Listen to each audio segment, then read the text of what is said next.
Freebies की जो politics हो रही है, जिसको आप जस्टिफाइड मानते हैं देश हित में, नंबर 1। नंबर 2, शिवराज सिंह चौहान कहते हैं लाडली बहना योजना राष्ट्रीय बहना योजना बन गई, जिसको कोई भी नकार नहीं सकता। आप इस पर क्या कहते हैं?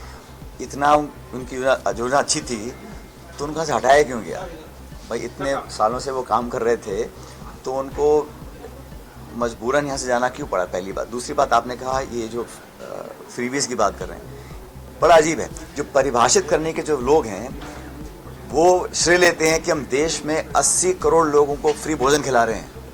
वो तो ठीक है, किसी गरीब वंचित को अगर कांग्रेस की सरकार कुछ अनुदान देना चाहे, मदद देना चाहे, तो वो रेवड़ी है, वो फ्री भी है।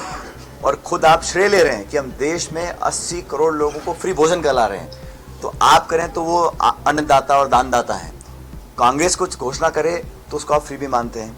और कांग्रेस की सरकारें, चाहे वो तेलंगाना की है, चाहे कर्नाटक की है, या कहीं की भी है, जो हमने कहा वो करके दिखाया। कल भी हमने महाराष्ट्र में जो 5 गारंटीज लॉन्च करी हैं, हमने पूरा, हमारी पार्टी का इतिहास अनुभव है, हम जो कहते हैं वो कर रहे हैं। हमने नहीं कहा कि हम 2 करोड़ रोजगार देंगे, भाजपा ने कहा नहीं कर पाए। 15 लाख रुपए खाते में आएंगे, उन्होंने कहा नहीं कर पाए। किसान की आमदनी दुगनी करेंगे, नहीं कर पाए। तो झूठ बोलना और फिर विपक्ष को कोसना कब तक करेंगे? आपका सत्ता है ना, यहाँ डबल इंजन चल रहा है मध्य प्रदेश में इतने सालों से, केंद्र में आपकी सरकार है, तो फिर क्यों बेरोजगारी बढ़ रही है, क्यों महंगाई बढ़ रही है, क्यों किसान आत्महत्या कर रहे हैं? उस पर अंकुश कौन लगाएगा? तो औरों पर दोषारोपण करना ये भाजपा की, मैं समझता हूँ, प्रवृत्ति में आ चुका है। लेकिन एक स्वस्थ परंपरा बननी चाहिए, संसद में चर्चा हो। पिछली संसद में 147 सांसदों को एक दिन में निष्कासित किया गया, एक दिन के अंदर, आज तक नहीं हुआ। अब संख्यावान हमारा बहुत बेहतर है, तो अब वहाँ सार्थक चर्चा भी हम करवाएंगे और मनमानी तरीके से जो एक तरफा फैसला सरकार लेती थी उस पर अंकुश लगेगा। नहीं, सचिन जी ने जितनी बातें बोली हैं उससे मैं पूर्णतः सहमत हूँ। जहाँ तक मध्य प्रदेश की बात है, मैं ये कहना चाहूँगा, ये विफल प्रशासन है, फेल्ड स्टेट है। आपने किसको नौकरी दी मुझे नहीं मालूम, मैं तो ढूंढ रहा हूँ कि किसको नौकरी मिली। मैं तो किसी को नौकरी दिला नहीं पा रहा हूँ। यहाँ पर मैं जहाँ फोन करता हूँ लोग कहते हैं यहाँ पर हाउसफुल है, कोई नौकरी अवेलेबल नहीं है। लोग तो मेरे पास भी आते हैं। आप बता दीजिए, कोई महंगाई में अंकुश है, कोई इंडस्ट्रियलाइजेशन है? तो जहाँ आप बताओ कि इस 25-20 साल में भाजपा ने क्या नई चीज की है जिसकी हम तारीफ करें और जिसके बारे हम उनको माने?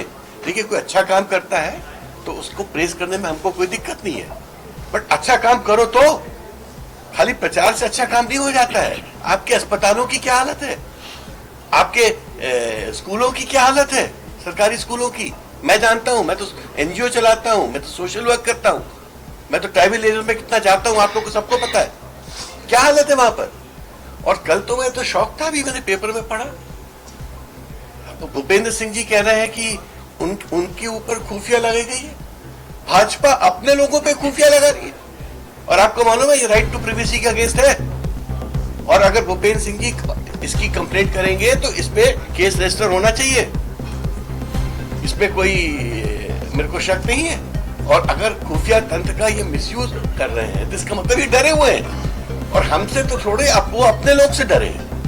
सबसे बड़ी बात तो ये लग रहा है कि मुझे भाजपा अपने लोगों से डर गई है। तो मुझे तो लग रहा है कि हम आज विजयपुर जा रहे हैं। मैं पहले दिन भी गया था जीतू भाई के साथ, हम लोग सब थे उस दिन। क्या कितना बड़ा प्रदर्शन था, कितने सारे लोग आए थे, हजारों की संख्या में लोग आए थे उस दिन, और लाए नहीं गए थे, खुद आए थे। अंतर ये है भाजपा के और हमारे रैलीज में। तो मैं तो कह रहा हूं कि कांग्रेस के दिन बदल रहे हैं, यह युवा नेतृत्व सामने आ चुका है। और अब आप देखना अगले 4-5 साल में कांग्रेस एक नई तब्दील हुई पार्टी आपको सामने दिखेगी।